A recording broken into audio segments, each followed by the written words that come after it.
John Oberlander. I'm Chief Legal Counsel for the town of Zionsville, and I'm happy to be serving as your Parks Board Attorney this year. I'd like to call the January 8th, 2025 Zionsville Board of Parks and Recreation meeting to order. First item on the agenda is roll call of the members. Chris Barksdale. Here. Ryan Cambridge. Here. Chad Dilley. Here. Kimberly Lane. Here. Matt Milburn. Here.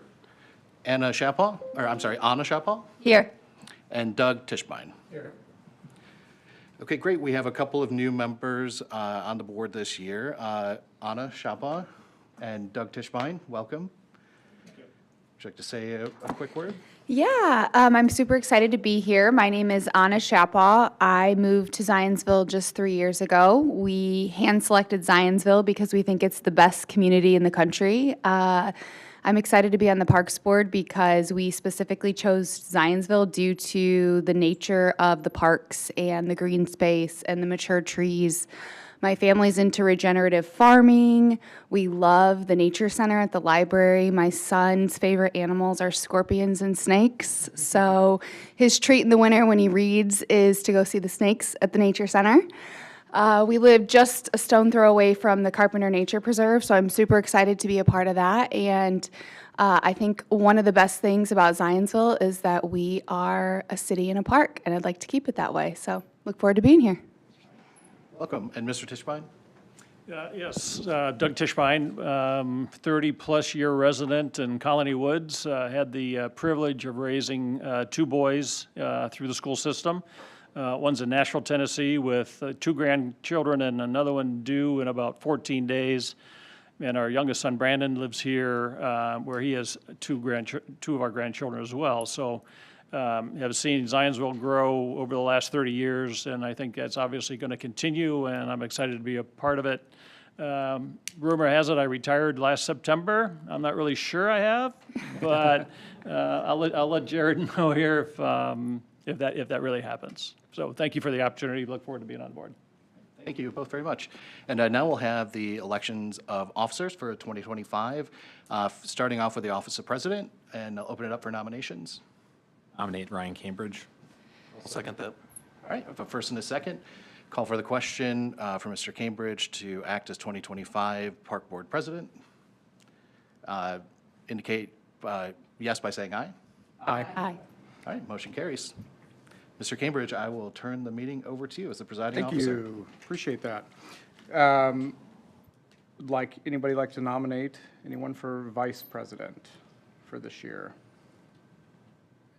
Anyone want to volunteer?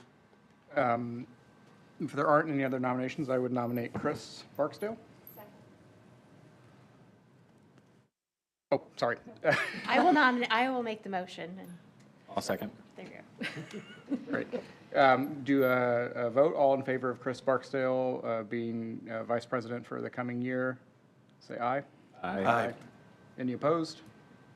Okay, motion carries. And we need to do secretary as well. Does anyone have any nominations for the role of secretary for the coming year?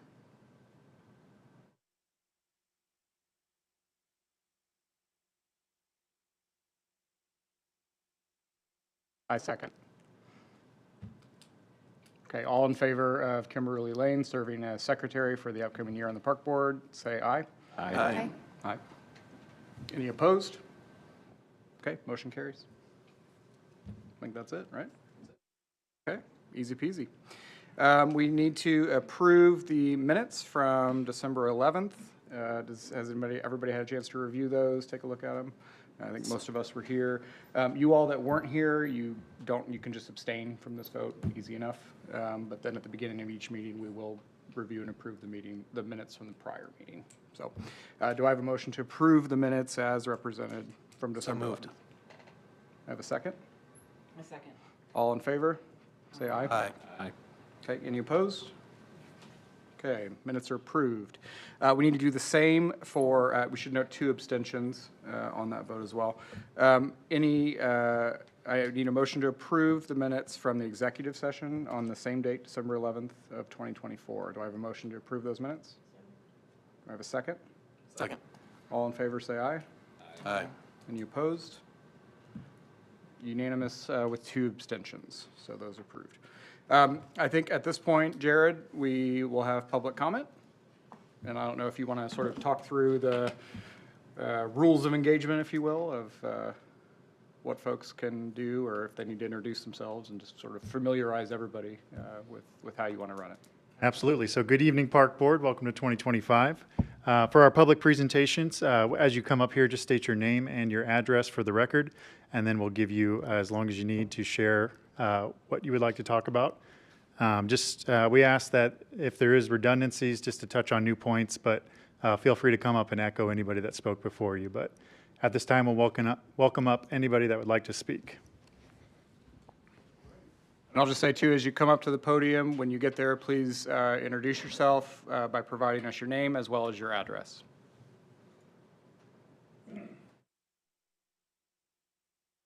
Thank you. My name is Jerry Arthur, live in Colony Court, Colony Acres, 45 Colony Court. And thank you for letting me speak.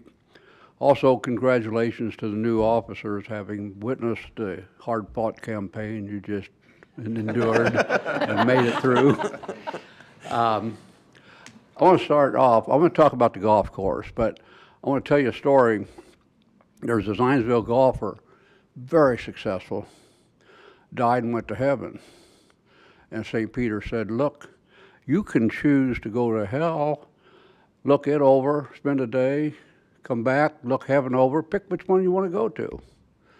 And the golfer said, okay, so he dropped down hell, the door opened, beautiful, well-manicured golf course, just fantastic.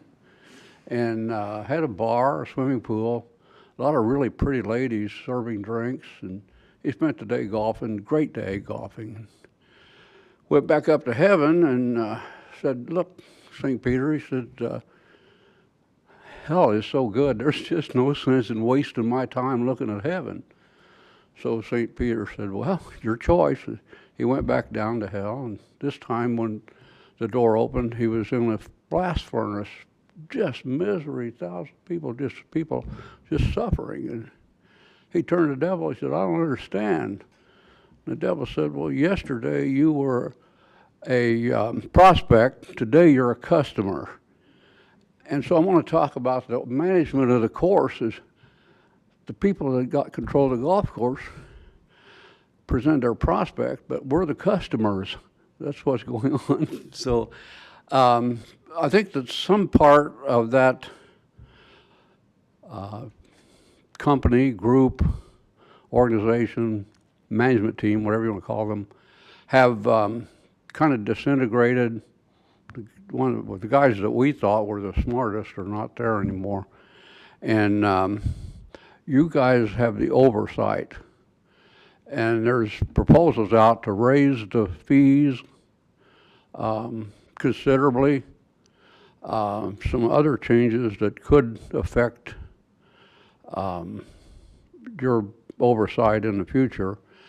And I just want to ask you guys to look closely at all the proposals and not just rubber stamp the increased fees. And there's things like eliminating of the senior discount, the military discount. And although the senior discount wouldn't affect me for a few more years, I still am concerned about it. And the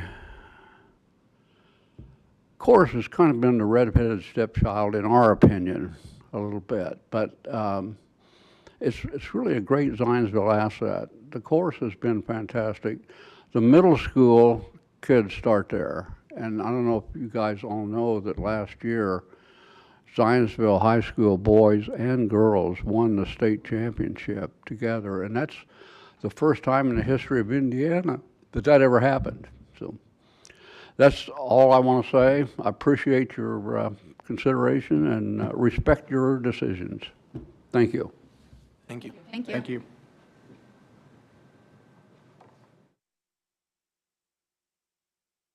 Do we have anyone else that would like to make a public comment?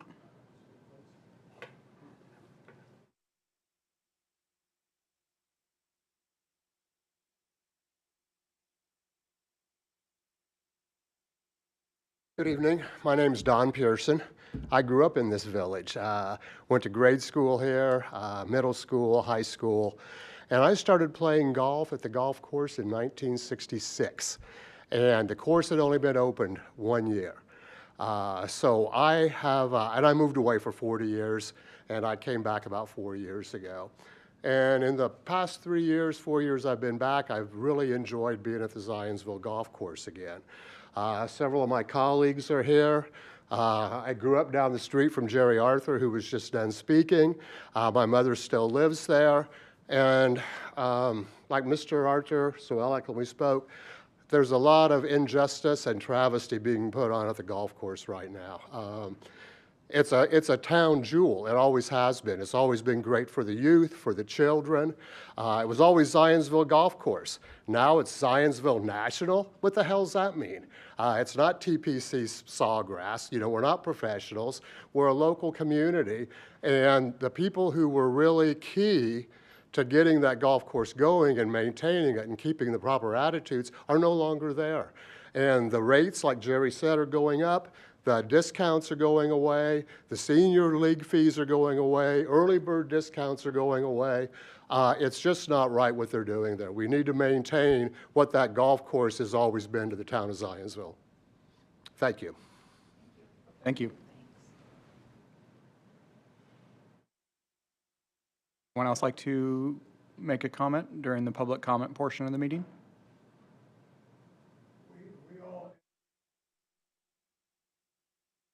Okay. Thank you. I appreciate you coming out tonight, and we'll be thoughtful in our consideration of any proposals that are put before us, none of which I believe we have seen yet. Correct. Just to share a little additional information, you know, part of the contract was to retain some oversight with the park board to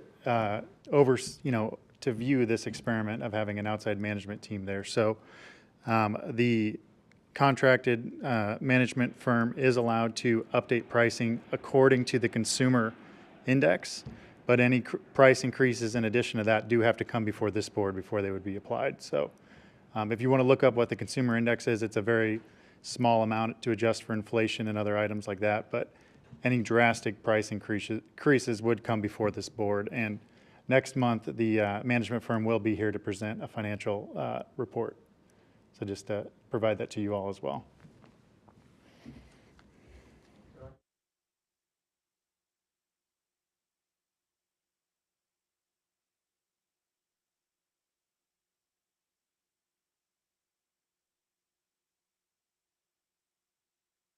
And we'll investigate that further. Appreciate it. Okay. If there are no further comments, do we have anyone online that would like to make a comment? Okay, no one online. We'll move on to the Park Foundation update. That's me? That's you. Take it away. Is this on? Okay. So it has been a very busy year for the Parks Foundation, and so I'm just going to highlight the year, mostly so the new people that have joined us will know kind of what's been going on. This is the first full year that the Parks Foundation has really been going. They've been part of all of the things you need to do to be a foundation and back behind the scenes work done, and, as well as ramping up some fundraising and stuff. So here are the highlights. They've secured commitments for over $800,000 for our Carpenter Nature Preserve, including a restoration fund from Nancy and Jim Carpenter, $100,000 for the Rose and David Means Amphitheater, $100,000 from the Ephraimson Family Fund for a wetland boardwalk, $75,000 from the foundation for a nature playground, $15,000 from Duke Energy Foundation for a wildlife blind, $1,000 from Lily Lebanon for an outdoor classroom, and $2,000 for a memorial bench. They've received grants from the Boone REMC for park benches, from Boone County Solid Waste Management District for picnic tables, and from the United Way, all for Zionsville Parks. We sponsored many parks events and continue to be the title sponsor for the Nature Connections. Through a grant from Monarch Watch, they planted native milkweeds throughout the parks. And they've had 3 big native plant giveaways to community members. Milkweed was best, blue asters at the Zionsville Farmers Market and spice bush plants, which were very popular at the Fall Festival. And other projects that have been funded in past years, including the mural that's at the Zionsville Trailhead by Overly Warman, and pollinator garden at the golf course, and all the native trees that you see along the Big 4 Rail Trail. Doing wonderful work, and I'm excited to see what happens this upcoming year. Any questions? Well, I want to drive home too. I think it's great that we have a park foundation now. For those that don't know, my background is park planning, park design. I'm a registered landscape architect, and when we work with different municipalities or groups on funding and operating their park system, we have to have access to as many different resources and tools as possible, right? So that we're not just relying on the general fund, and we're not just relying on donations. We're using everything that we can, and a key arm in that sort of toolkit, if you will, is having an active, functional foundation that is, able to take advantage of some opportunities that, as a municipal government or as a municipal board, that we're not able to do. So it's a really, really important role in our system, and I see Nancy in the audience. I want to congratulate her and thank her for the effort that it took to get that off the ground, because it's really setting a legacy moving forward that will help keep our park system as great as it currently is, and even better. So very important, excited to see what they continue to do in the future in Carpenter and beyond, and we'll look forward to future updates. And also Jan Hornaday, who's their employee. She's been Full-time hire, 1 year in to the organization. That's pretty impressive. a great addition. Tirelessly working. And also, if anyone on the Parks Board ever has any ideas or projects that they think would be good to bring to the foundation, let me. So you're sort of the liaison between our group and the board. Okay. Excellent. Okay, on to staff reports. Jared, you have anything for us? Yeah, I'll just touch on a couple of highlights from the superintendent report. Chris mentioned the tables that were awarded by the Boone County Solid Waste Grant from last year that both the town received as well as the Parks Foundation. So those 12 picnic tables provided recycled lumber picnic tables that are now at Mulberry Fields. We were able to take those antiquated wood tables, resand them, reseal them, and now they're going out into more of our natural parks. So popping up in Overly Warman and Turkey Foot and other places that really need a place to relax. So repurposing what we have and allowing for additional opportunities for those that have mobility issues or just want to take a seat out in the woods. So thanks to our park maintenance team for that. The 3 wells at Carpenter Nature Preserve have officially been decommissioned and are no longer required to be reported on with the DNR due to their high volume capacity. So we are currently working through permitting our brand new well that will be supplying the water services at our restroom that'll be at Carpenter Nature Preserve. And finally, the Winterfest season kicked off in early December with our open air market that welcomed 2,500 people to the village. We had dozens of vendors out there that were offering unique items. So visitors came to the village, shopped within our market, and then permeated into the village market merchants as well. So we appreciate that effort from our programming team. Winterfest continued throughout the month with Christmas in the Park at Elm Street Green, which also brought in 200 families, 200 individuals for that event, and a luminary walk, the first of a couple, that brought in 250 people down to the village to take a stroll in the dark in winter. So more events to come with Winterfest. Next, actually tomorrow from 4 to 7 is our Java Trail. So while it might be cold, bundle up and grab a cup of coffee in the evening and stay energized and exploring our village merchant area, as well as our puzzle swap. So between now and the 23rd, you can trade in your old puzzles for tickets to swap puzzles on the 25th. This has been a huge hit with tens of thousands of puzzle pieces exchanging in Zionsville every year. So looking forward to bringing that back this year. And that is all from the superintendent report. Okay, thank you, Jared.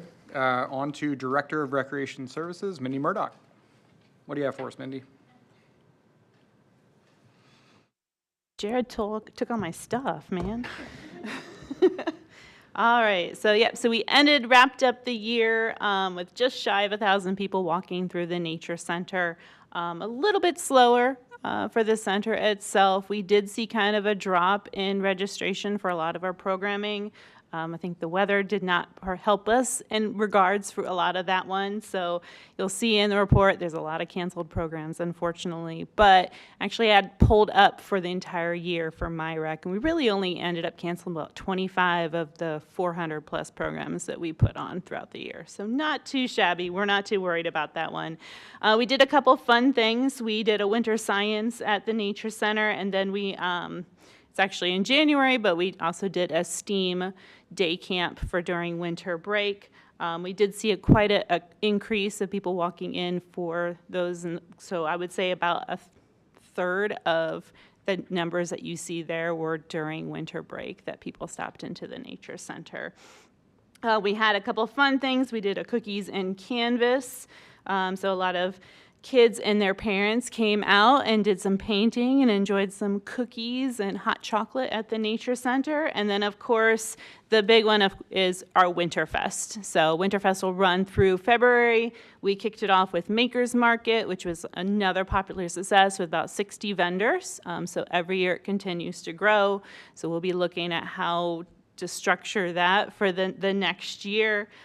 Christmas in the Park, where we had Santa and the reindeer that you guys did approve, and they were wonderful, great vendors, so we want to use them again. They were fantastic.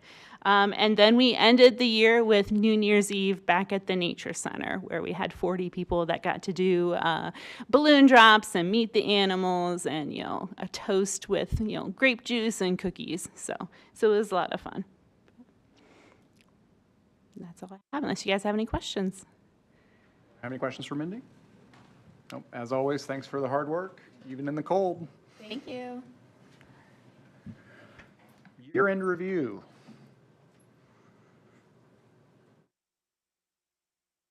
All right, so this year we'll change it up a little bit. We won't have death by PowerPoint, but I don't want to minimize all the work that this department does throughout the year. And in doing so, we developed a one-pager, and Mindy will expand on a couple of other items within our recreation programming. But just to touch on some of the good work that's been done throughout the 2024 season, not only thanks to our staff, but also all of our partners in the community, whether that's ARC of Boone County or the Zionsville Parks Foundation or countless other organizations that spend their time in our parks to help us grow and maintain what we have. So touching on just a few, in 2024, we planted 1,127 native plants. That is the spice bush, milkweed, and various tree species that were discussed earlier, as well as additional plantings from our department. We offered 408 programs to our community. That is well over a program a day. Offering things for all ages and abilities throughout the year, whether it's rain or shine or 9 inches of snow, we'll have programming for our community. Mentioning all those partners, we had 2,354 hours of volunteer work. Not only is that organized groups, but we also have individuals that come and serve when we have our public weed wrangles, volunteer in our nature center, as well as help us maintain our mountain bike trails. So if Zionsville Parks has an opportunity or an interest of someone in our community, we want to offer an opportunity to bridge that and let them come and assist and put stock into that amenity for our community. We rented 72 garden plots between Elm Street Green and Heritage Trail Park. Thanks to actions from this board, we have accepted 90 new acres to our park system in 2024. Not open to the public just yet. We had 15,525 nature center visitors, 280 dog park members continue to enjoy the dog park at Heritage Trail Park, and 128 shelter reservations where family celebrations, gatherings, and groups have met throughout the year. Shifting over to our maintenance team, they truly are the backbone of keeping everything safe and aesthetically pleasing for our community, completing 4,763 work orders. So that is 99% of the work orders created were completed. So just an outstanding effort from our very small team. But total time for completion was 4,493 hours of work. And of those, we finally have the capacity to truly begin preventative maintenance. So over 3,000 hours of that was preventative to maintain what we have. And of course, there's always going to be reactive work orders created whenever there's vandalism or a storm or something like that.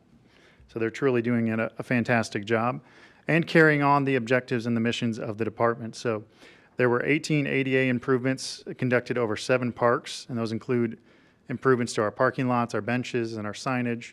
So these are just the little incremental steps that we can do in-house for no cost except for labor to make improvements to our park system. So within the 2023 to 2028 5-year master plan, there was an ADA audit.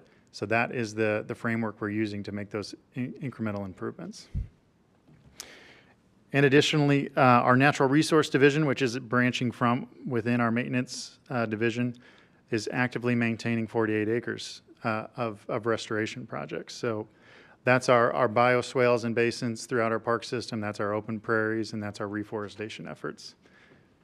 And that's only going to continue to grow as we continue to have more of an ability to convert areas from invasive kind of wastelands into pristine and viable habitat. Stepping over to programming, 18,705 participants participated in parks, programs, and events. We had 16 special events throughout the year and raised $72,612 for program fees, grants, and sponsorships. So those monies go directly back into our non-reverting operating fund to help support the next year's programming and events. So just an outstanding accomplishment from Mindy and her team. And some capital projects on the horizon or just completed. We have finally finished up the 30-year saga of the Big Four Rail Trail now that we have completed the punch list items for the widening. So we have our 5.5-mile regional trail that now runs through the center of our community and connects us to Whitestown. We also have under contract the Carpenter Nature Preserve Phase 1, as well as the Mulberry Fields concession stand and restroom, and the Turkeyfoot pedestrian bridge improvements. So with that, if there's no questions, I will pass it over to Mindy to get into the weeds a little bit more about our programming statistics. I got a question, Ryan. Yes. Well, oh, sorry, go I ahead. got a question. I don't see it in the packet today, and maybe the books haven't closed, but I would be curious just to see kind of that same financial report we had seen at a couple of the previous board meetings, just where we ended the year. And then also, as we're going forward and we pivot to this year, like where the budget's at this year as well too, just so as we know as we're starting to make some bigger purchase decisions or bigger allocation decisions where that's at. Absolutely, and that'll join every future packet. Thank you. Yep. Has the town finished up with budgets? That usually takes till the end of February before we officially close the books. So once that official report is finalized, but as far as known transactions that occurred in 2024, those should be tonight with that year-end claims register that was in the packet. So that is the final piece, but there's always late ones that come out. Usually they affect the following year's budget, so we'll just encumber those and absorb those into the 25 budget. With your known transactions, do you think you were within what was budgeted and allocated? Yes, absolutely. Yep. We have no need for any additional appropriations or anything like that to close out 2024. Great, thank you, Jared. Jared, I know last year that you guys talked kind of more extensively about the maintenance and the work order technology that you put into place about, what, a year and a half ago or so?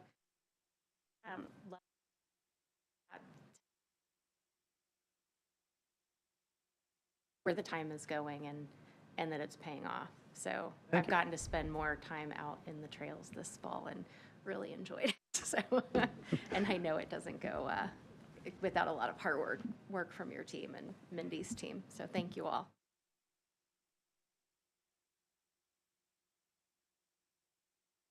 Great work after the storm, but I haven't gotten on the trails, but I drove by some and they looked like they'd been cleared.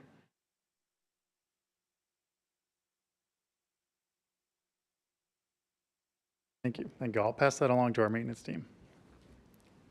Sure was tough, but not nearly as tough as my driveway.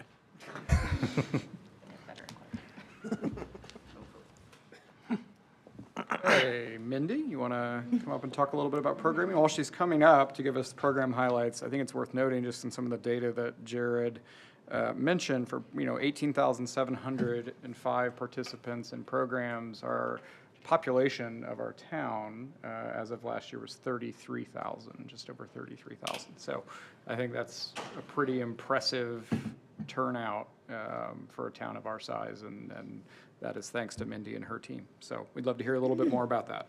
Yeah, so feel free at any time if you have questions. I won't bore you with too many numbers. I know they're in the packet for you, but I'll just highlight a few things here and there. So as Jared had said, we ended up the year with 408 programs overall. That does include programs that we have canceled. We figured if they're on the books, we've set the time, we had staff that were ready for it, whether or not we did it or not. So some of those were canceled, but not many, as I said, about 25. Overall, if you add in all of our contacts for events, programs, and walk-ins to the Nature Center, we surpassed our population here in Zionsville, actually, this year. So 34,230 contacts. So that is a 3% increase from last year. So we are still continuing to see an increase, and I think that will, as we grow our events, that will, but the Nature Center itself did not increase very much. So I think where we are currently in our location, until we move to a new facility, I think we're plateauing. We're not seeing a decrease yet, but we are plateauing, I think, on how many can actually get into our little one-room Nature Center and enjoy themselves. So, but we still have some way to go for events. So, we did average about 1,250 visitors to the Nature Center throughout the year. So that's pretty. It was almost exactly that throughout every month. And if anyone ever wants to see charts or anything, I'm more than happy to send those along for those. As far as how the programs kind of broke down, we did 321 public programs. So those are the ones that were offered to the community. So that's really where our drop was. And a lot of that is because we are not doing a lot of rec programming as we were previously. We're focusing more on events right now. We did do 87 private group programs, so that is a huge increase. So that is one that we are continuing to see grow as we are getting more scout and school program requests that are coming through. And a lot of those are Nature Connections, and that will continue to add with Nature Connections itself. About 5,800 people participated in a Nature Center program, so that is up a little bit from last year. Again, Nature Connections is a big one on that one. And about 1,100 participated in rec programming, and most of that is through our pickleball workshops and our pickleball league that we did. So people love pickleball. We'll keep doing them. A few program highlights for the year. Of course, we had our Zionsville Puzzle Swap, which is going on now. I do not know if we will hit what we did last year. Last year, we had 1,100 puzzles swapped. They're coming in. We're getting some piles going on there, so they have a few more days to turn stuff in. But we offered early bird tickets for this year, and those are already gone. So you aren't going to get early bird tickets, but you can still come. You can still drop off puzzles and come. I had talked about this before, but the Creek Stomper with our park in place, they ended the season with a little over 8,000 participants. So that one is an increase. And for next year, or this year actually, 2025, we now have the Trail Hopper to join that. And the Trail Hopper has been doing Discover Your Backyard since the fall, and those are being very well received. So we'll see that number continue to increase in outreach. We offered 18 summer camps with 360 camp kids. We had our Green Fest. Of course, we had our total eclipse of the park, which was very well received at Mulberry. We did our first ever town showdown, and Whitestown won. So we gotta get that back somehow. Need everyone's help on that one. Get that word out.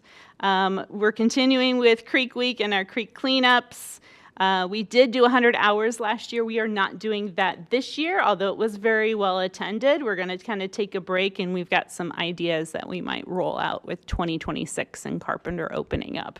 So we had a couple other fun one-time things with a concert sponsored by Beag Local, our Eras Trail Tour, and then we had a new program that actually did extremely well, which was Smashing Pumpkins at Mulberry Fields, which kind of rolled everyone wants to go out there and smash mallets and pumpkins and learn about compost. And so over 300 people. And the fire department enjoyed dropping pumpkins off the fire truck, and they want to do it again for this year. So And then the big ones, of course, we always look at ways to, keep ourselves sustainable and allow us to potentially grow for the future. So we did bring in some program fees, about $52,000 in program fees. Roughly about the same for the Nature Center from last year, but we actually did see an increase in our rec programming, and that has to do with some of the events that we are doing with Frozen Fest coming up and Java Trail. So we're looking at ways that we can bring in to support increased staff and needs that we have for the community. We are also able to acquire some pretty nice grants. So we did get the $5,000 MyBoard grant that is doing the Winterfest igloos, which one will be out tomorrow. It's actually up now at Lincoln Park.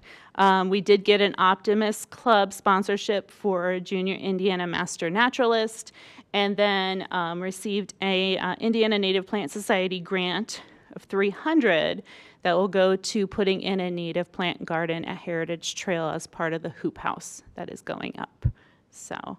Outside of that, we try to continue to have my staff do a lot of development, presenting at conferences, and then, of course, there's a lot of reports that we have to follow with DNR, especially for education and for the animals that we have at the Nature Center. So outside of that, if you guys have any questions. Have any questions for Mindy?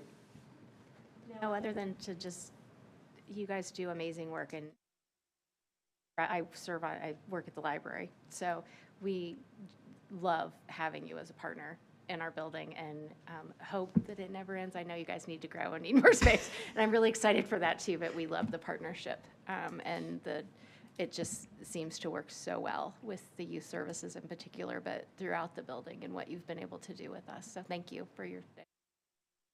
We enjoy it too. All right. Thanks, guys. Thank you.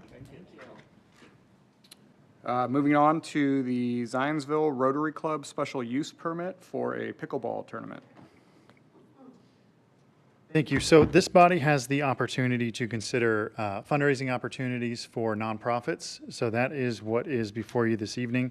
The Zionsville Rotary Club has requested to reserve 4 pickleball courts for a pickleball tournament on May 10th of this year. They would reserve the courts from 9 a.m. till 4 p.m., and we would provide them with Shelter B free of charge. So we have in our shelter reservation policy the opportunity to waive fees for nonprofits. So we're happy to do that. But because the pickleball courts are such a desired amenity, whenever we are taking them out of service for the community, we do have a fee associated with that. It's $5 a court per hour. So it's really, not going to break the bank for many organizations. So the proposal this evening for you all is to consider allowing the Zionsville Rotary Club to host a fundraising event at Mulberry Fields on May 10th, reserving 4 pickleball courts from 9 a.m. till 4 p.m. and utilizing Shelter B for their event. So as a part of that, we used our special use permit and defined the terms that they needed to follow, including having adequate insurance throughout their event, as well as only serving those that are participating within their event. So they can't just provide food or beverage to anybody in the community. So happy to answer any questions associated with that. Do we know, looking that far out, does May 10th conflict with anything else that we have scheduled in and around the pickleball courts or Mulberry Fields on that day? No, so this request came around September, but we only do reservations within the calendar year. So Mindy's been there since day one and actually built out how to reserve the courts within our online reservation system. So we'll adjust any programming to not conflict with that date. Does anyone have any additional questions? Is there a motion to approve the Zionsville Rotary Club special use or special permit agreement for the pickleball tournament on May 10th? So moved. Do I have a second? Second. All in favor, say aye. Aye. Aye. All opposed, same sign. Motion carries. Okay, next item, moving along to ecological monitoring for Starkey Park, LARE, Project Site D. Thank you, Ryan. In 2017, the department was awarded a LARE grant which is lakes and river enhancement from the Department of Natural Resources. And they utilized that grant to improve some egregious erosion within Starkey Park. So one condition of the floodplain permit attached to that project was the survival and reforestation of a certain plot of trees. So we had to monitor that for 3 years and then send off a report each year capturing how much of the survivability was within that stand. So unfortunately, around year 2, we lost a certain percentage below the 75%. So we had Stantec replant those and monitor last year. We are back up above that 75%, but because we had that year where there was less than, we have to have 1 additional year of monitoring. So this is simply a change order from the existing contract for $3,700 for Stantec to provide that ecological monitoring, develop the report, and send that to DNR, and hopefully finally close out on that requirement for our permit. So happy to answer any questions associated with this proposal. It's the $3,300 proposal, $3,700, $3,700. What's your signature authority? $5,000. Okay. Because we're entering into agreement, and that's something I want to chat with to develop some framework and ruling around purchasing for the superintendent position with you all this year. Any further questions of Jared? Where does this money come from? This will be out of contractual services, which currently is sitting around $255,000. This was a budgeted expense. The reason I asked that question is because when I saw the amount come through in the board packet, I'm like, I thought 5,000 was your limit. Maybe that's just for capital expenditures, and I don't understand the rules of the road, but I think this is something that I would see operational, assuming you would navigate within your budget, assuming all those different factors there. So that was the intent behind my question. I didn't feel like it's necessarily something that needs to come to the board. It'd be something we'd expect you as the superintendent to be able to Completely navigate. agree. So one of my goals of this year is to develop a purchasing policy. Okay. We just don't have anything on the record. Okay. And that would authorize me to enter into agreements and things like that, or get the park board president's signature without board approval. So we just have kind of been going on word of mouth and staying within our confines of what we can do under statute, but we're well below statute. So working with John, we'll develop a true procedure for you all to review and authorize if so be. Okay, pending no further questions, do I have a motion to approve the professional services agreement change order for Stantec to close out the LARE effort? So moved. Do I have a second? Second. All in favor, say aye. Aye. All opposed, same sign. Motion carries. Right, moving along here, Resolution 2025-01, Impact Fee Utilization Plan, 2025 update. So last month, discussing impact fee utilization and the importance of applying those to projects as they are applicable. We had some great discussions about, how much was leaving the coffers and was that the best use? And, that was the consensus. But I did want to develop a resolution that will be updated annually by this body. So utilization of impact fees is pretty tricky. It's based on the amount of amenities we have throughout our park system, but also our population growth. So every year, as we have new census data, we'll be able to update this future resolutions, bring it before the board, and revise our funding strategy as appropriate. So I mentioned, amenities coming and going throughout our park system. So, an example is this evening, you'll also, under old business, consider approving a resolution to allow the waiving of park impact fees. So we add new park amenities. So that new splash pad, that new restroom, those would change the calculations for the following impact fee utilization plan. So it'll be a living document that's updated annually based on how our park system changes. So just to go through that, how I structured this was utilizing our playbook, and that is the 5-year master plan.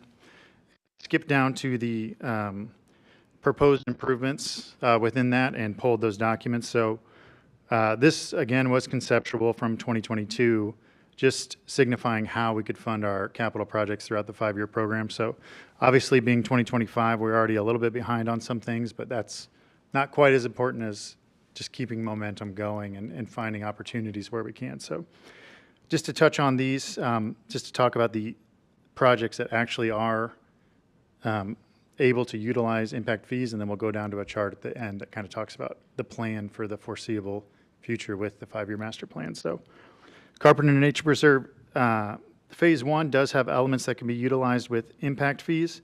Lincoln Park, however, does not. So, this year, as you'll have the consideration for approving that rehabilitation project, there won't be any impact fees associated with that. And the same is true for replacements. So the mulberry shelters and the boardwalk and the other things listed, since those are replacements, we're not allowed to use impact fees as well. Impact fees truly are only for new and shiny. And that's not to say, though, that the Starkey Park parking lot, as we added new spaces, impact fees could be used for that. That would be an eligible expense. So going through there, there's also the Mulberry Fields pickleball court expansions that proposed a restroom as well as another shelter. So there are elements of that that could be used with impact fees.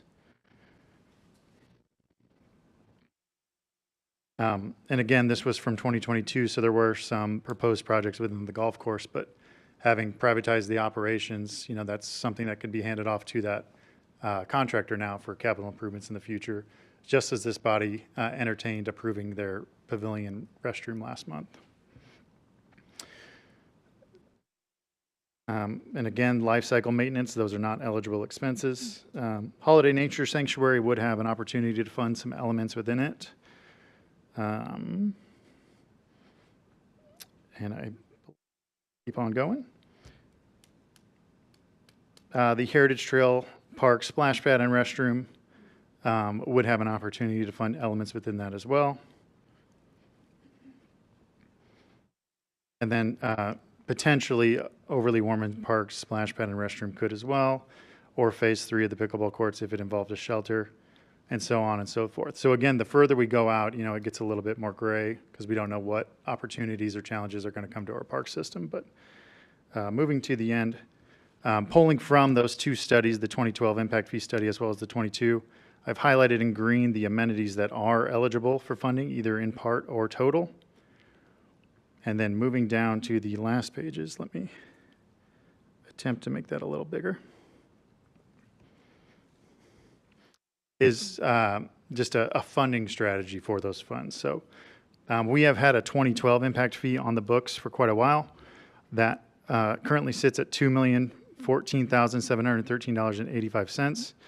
As we discussed at the previous meetings, we would utilize that primarily for the concession stand as well as the Carpenter Nature Preserve restroom. Moving to 2022, which would have a little bit more flexibility. Again, we've identified items within next year's projects that could be funded, including the rustic trails, sun shelter, parking spaces, as well as contingency for that restroom. But then also projected out, future budget years where we could potentially apply impact fees. So again, taking all this with a grain of salt because anything could change these future years as we project further out. But anticipating for Holiday Nature Sanctuary parking, we could fund the 25 spaces that are associated with that. Heritage Trail Splash Pad could fund 0.3% of one of those. But again, as Wild Air, if we accept that park and add it to our park system, that may change that equation and that might not be funded through impact fees. And again, just going further out, the same is true. So again, depending on your consideration this evening, we would adopt this resolution, and then in a year from now, a different resolution would be before you all with potentially adjusted increments. So moving forward, we will establish a new impact fee fund every 5 years, and that'll be based on an updated study. Kind of coincides with our 5-year master plan, but we are off a little bit on our years, unfortunately.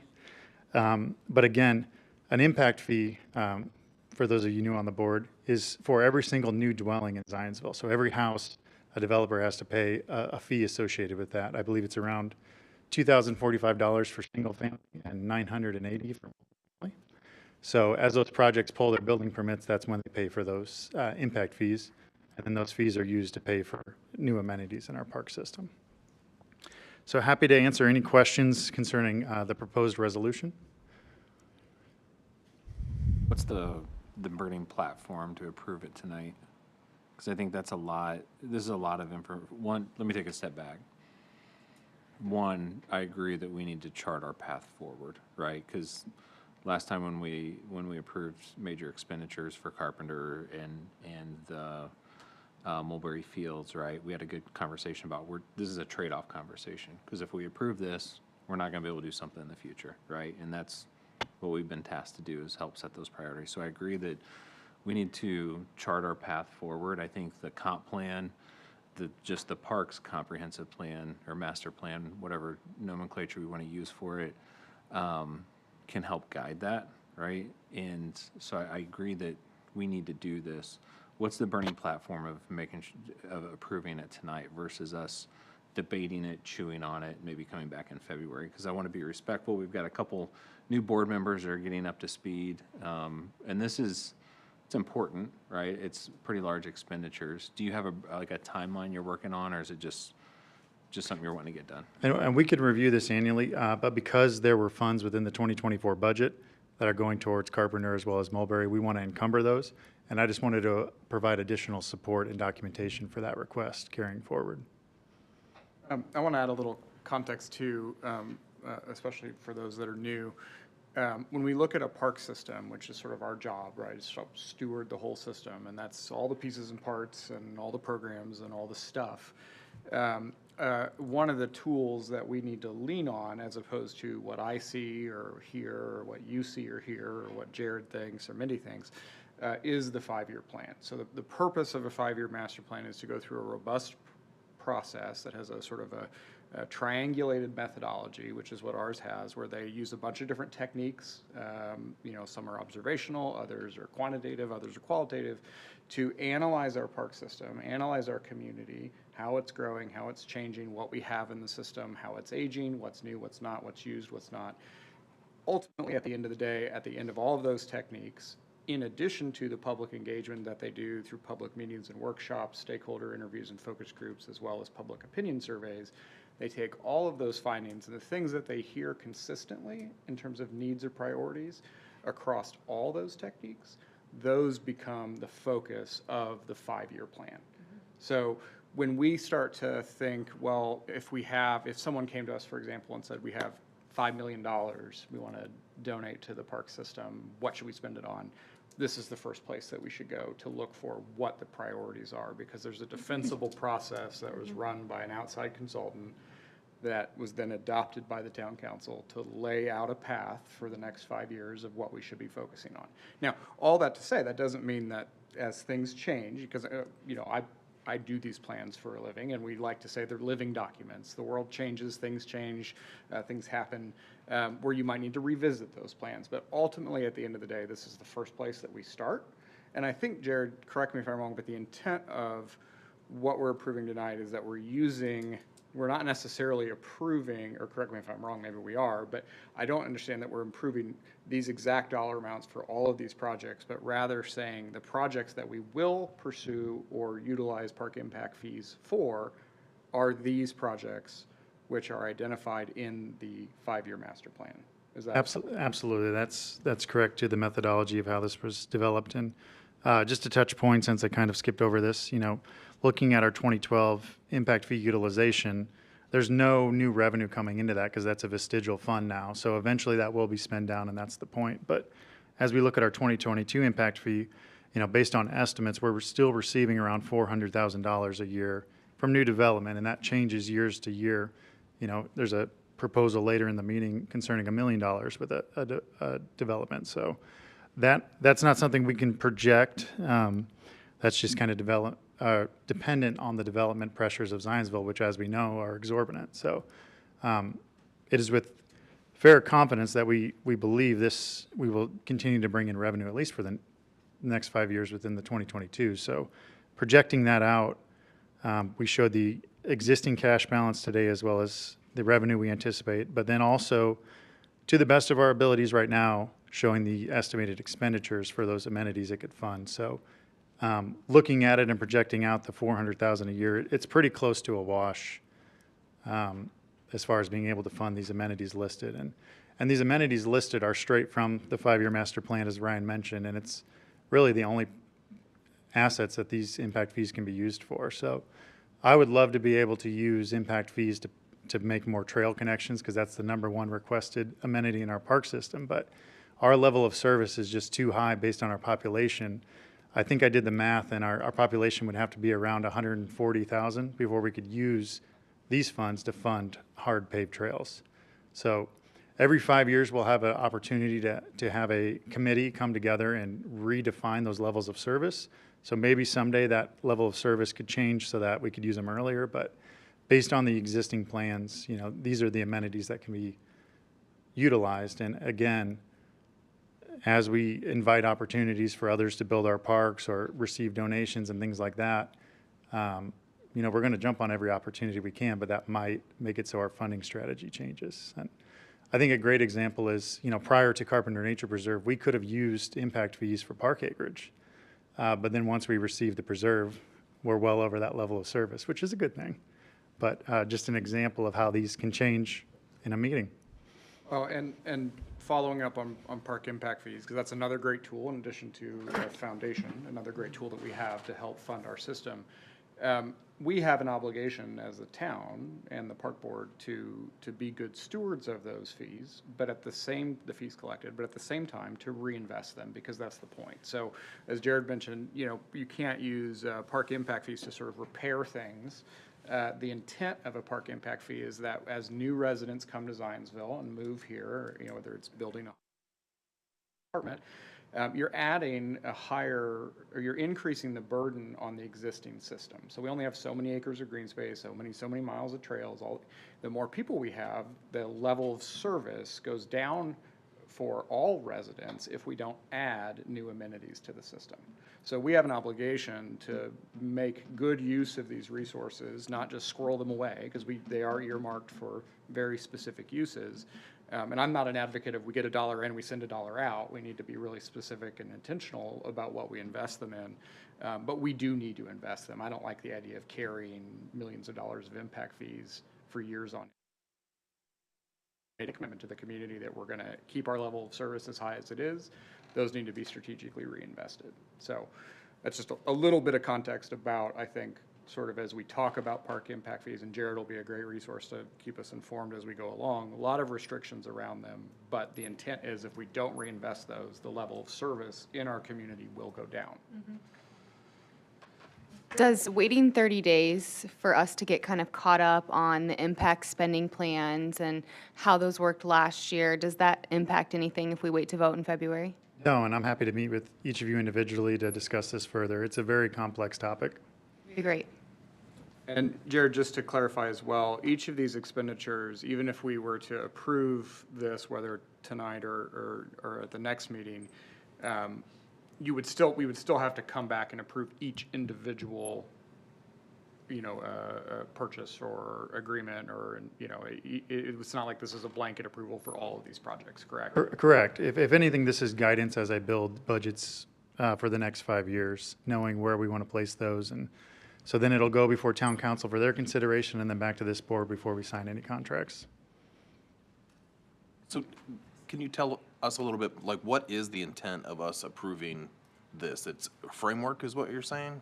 Yeah, just a guiding principle for how to utilize these. You know, with the 2012, those should have all been out the door in 10 years. That's kind of what the study is, to see what your growth is over 10 years and then what the development community should be paying towards adding those amenities. So it's really just been, whether it's, you know, to our benefit or not, it's been having those in surplus and not utilizing them when we could have used them with Heritage Trail Phase 1 or Phase 2 when we built on the second parking lot, or you know, we did utilize those in Overly Warman Park, and I've been trying to use them with every project, but it was very purposeful to bake it into the 5-year master plan so that we don't continue to fall behind.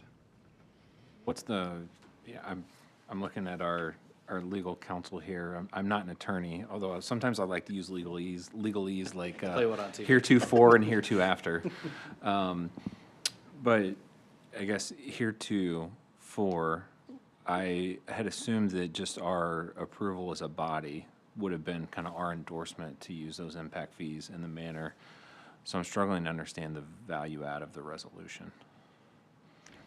And this is a forecast beyond just next fiscal year. Okay. This is trying to show you all allowed a lot to walk out the door, but there's a Yep. plan in perpetuity, for the next 5 years. Well, I think too, in my opinion, what this does is establishes sort of, as you said, a framework for our priority when we're picking where to use funds, as opposed to, because that's always in any park system, the needs way outweigh the resources. So that's the benefit of having a 5-year master plan, is it was an objective process that's relevant and recent, that gives you direction, so that you don't lose the forest for the trees, right? And that's the goal, because we have to be thinking about what needs we have right now and the problems and challenges we have right now, but we also have to make sure that we're incrementally moving towards these larger objectives, which we agree to with the community, and that the council off on as part of the 5-year plan. So, I think a challenge sometimes is, we have these park impact fees, and we're hearing a lot from this other, special interest group that may be really well organized or really vocal about why they need more of this. We have to have a defensible reason of why we can say, yes, we agree, we do need more of that, but right now, that's not as important as these other things that were informed by a process that had a methodology behind it. It gives us a defensible position to make these decisions from, because ultimately, at the end of the day, I don't care how much money we raise, we're never going to have enough to do what we want to do. So I think that is the strength of the 5-year plan, and I believe, without putting words in your mouth, that is the intent of this sort of spending framework, is sort of saying that these are the things we're prioritizing, and we're prioritizing them because they were part of this process that has been adopted. Yeah, so to that, I'm still confused on this. Because we do have a 5-year plan, and we do talk about these things as they come up.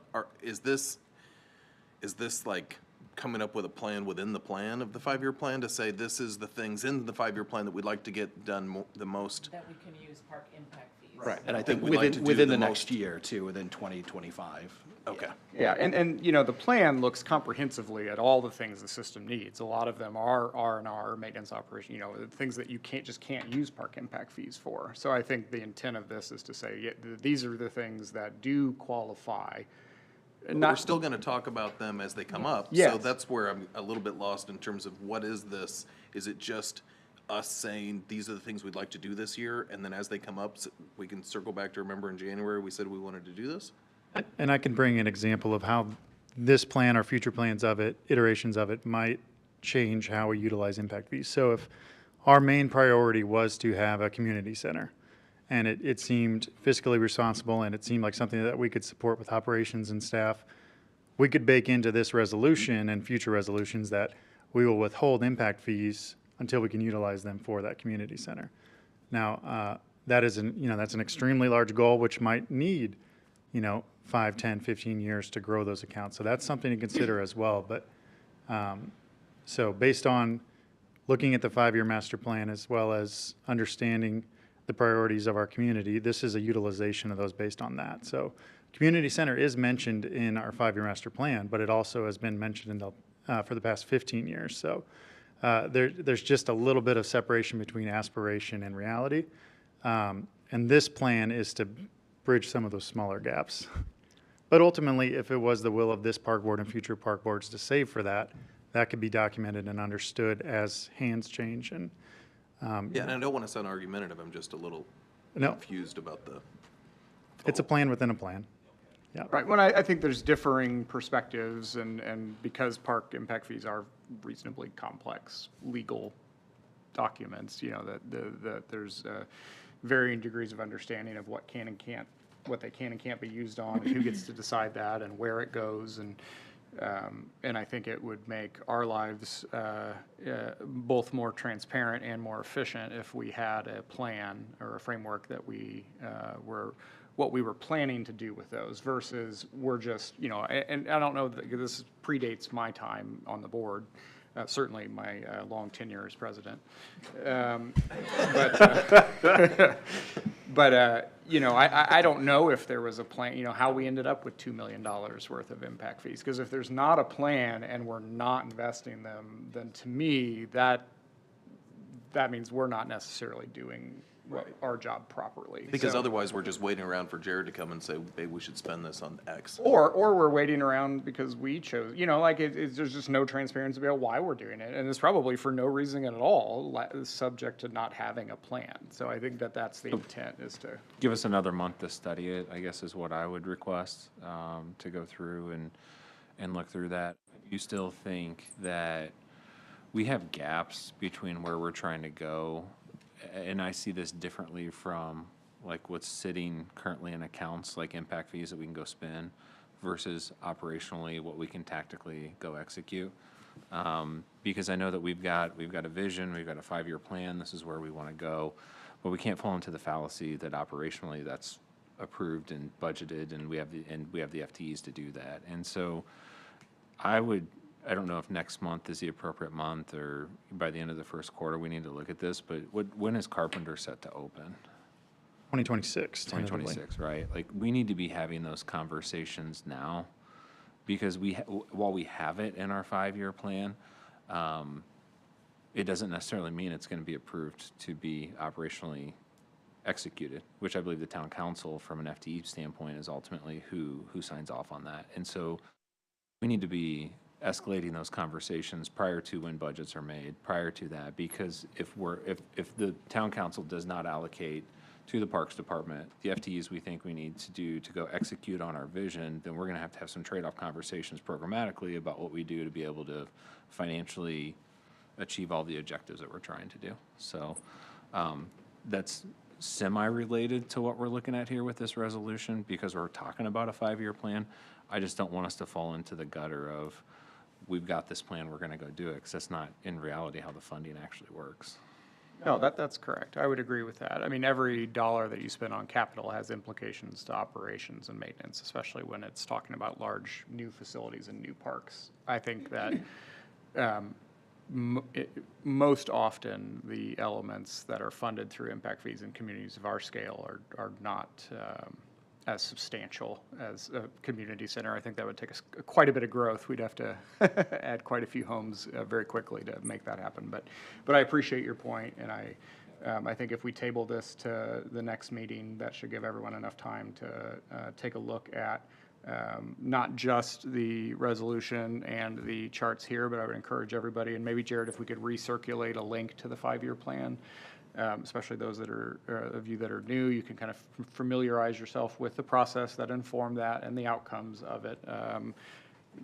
Yep, that's you got it. It's a little bulky though, so there is a digital version. Hey, there's great Ryan, pictures in here. There I'm is. a It is visual. well done. Yeah. So, Ryan, does that have FTEs in it? Does that have like operational FTEs in the 5-year plan? There is a staffing study suggestion in there. Is that what's in there still relevant to our current FTEs? Like, if we were to look at that, could we assess the gaps that we still need to close for us to operationalize Carpenter in 26? There is a huge gap in our existing FTEs versus what it proposes to be adequately staffed and funded. Yep. So that just makes those 4,000 work orders all the more impressive from the small but mighty team we have. Yep. But to your point, so it was a professional study looking at peer communities. Yep. And it gauged their park systems versus, and that was acreage, demographics, annual budgets, to come up with a composition of what that kind of median FTE is. Yep. So that's the metric, and we're very far behind that.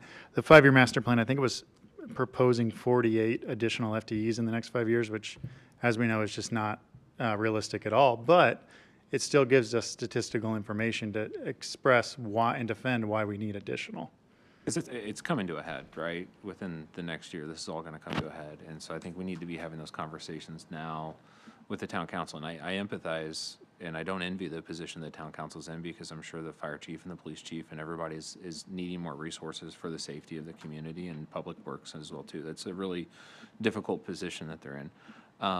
But what I would recommend as part of a strategic discussion, can you lay out, here's our current FTEs, this is what the 5-year plan says, this is the gap between that, and then maybe a professional assessment from you of, if we can't get to ideal state, what is like a get-by state, so that we can continue to escalate that up to the town council. Because if we don't get those resources allocated, then I think it's up to us to really have some trade-off conversations. well, and I think too, as a community, whether we're talking about the council or this board, or any resident, we have to make a choice about what type of community we want to be. You know, we have the benefit of a really great system of parks. We have a lot of great natural lands, which is a huge reason why a lot of people move here. And a lot of folks have enjoyed that over generations. But at the same time, we haven't always had a robust and dynamic and active and present parks department like we do have now. I think for a long, long time, for probably much of the Parks Department's history, predating Jared's time, it was a much more traditional, sort of older method of Parks and Rec, where it was maintain what you got, you know, fix what's broke.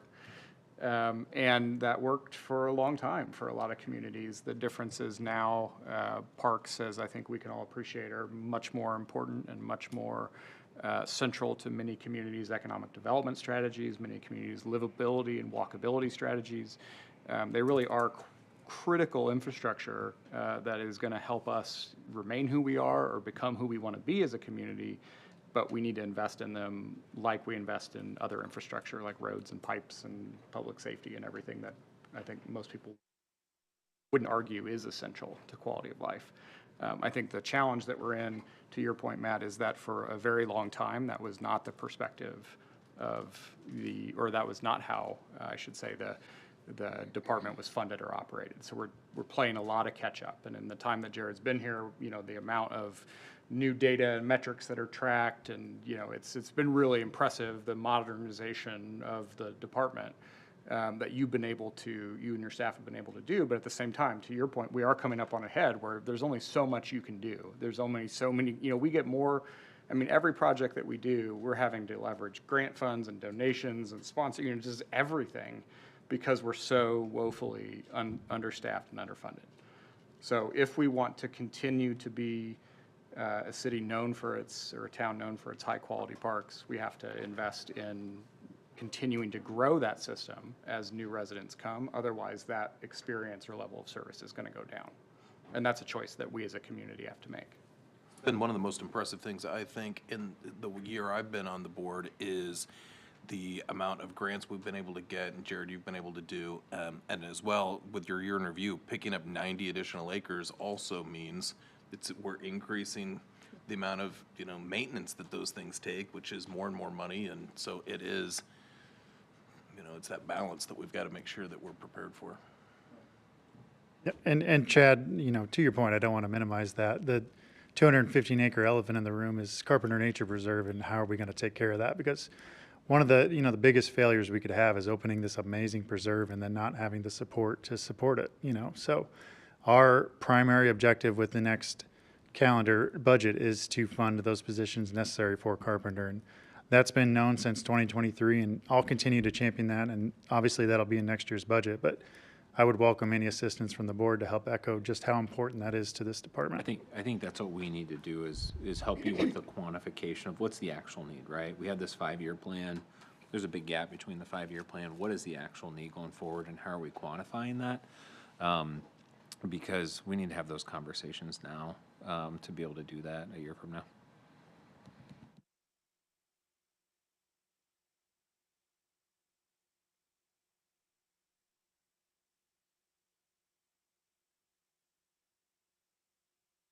And I don't, and I want to be clear too, like, and for the new board members, like, we don't get to decide Jared's operational budget. Town council decides that. I don't want to create an adversarial relationship with the town council. I want us to quantify what we think is actual need and communicate what we think is actual need to be able to. So, I want to make sure it's a partnership with the town council that we can all unified say this is what we think is actually justified as we look at it and work through that.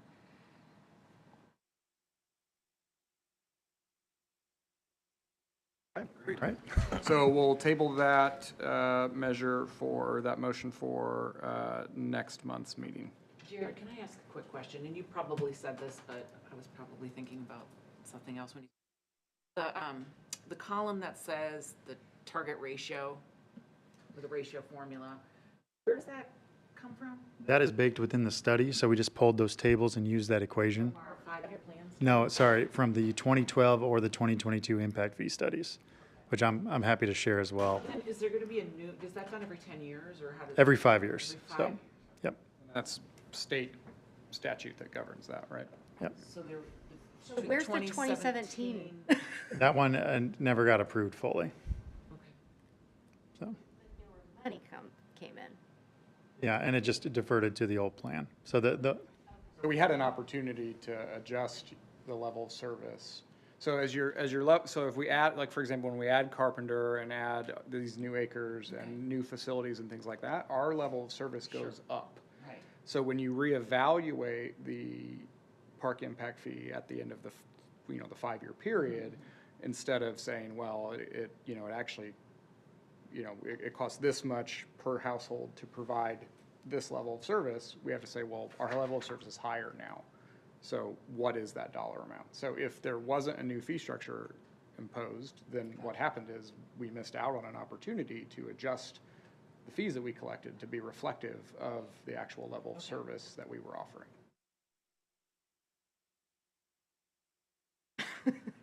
Because we've seen a lot I mean, of we growth left in our communities. a lot of money on the table. Yeah, there. we did.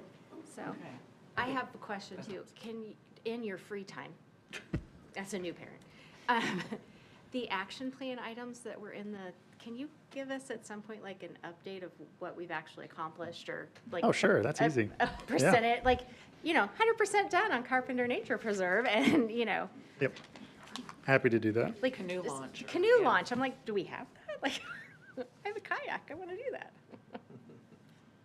Eagle Creek has its challenges with the canoe launch, so that's a lower priority, but happy to chat about all the things mentioned within the 5-year master plan, absolutely.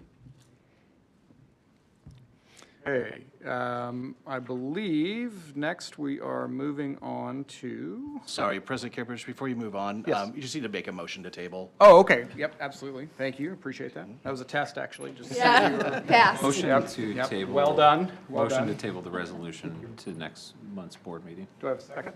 Second. All in favor, aye? Aye. All opposed, same sign? Motion passes.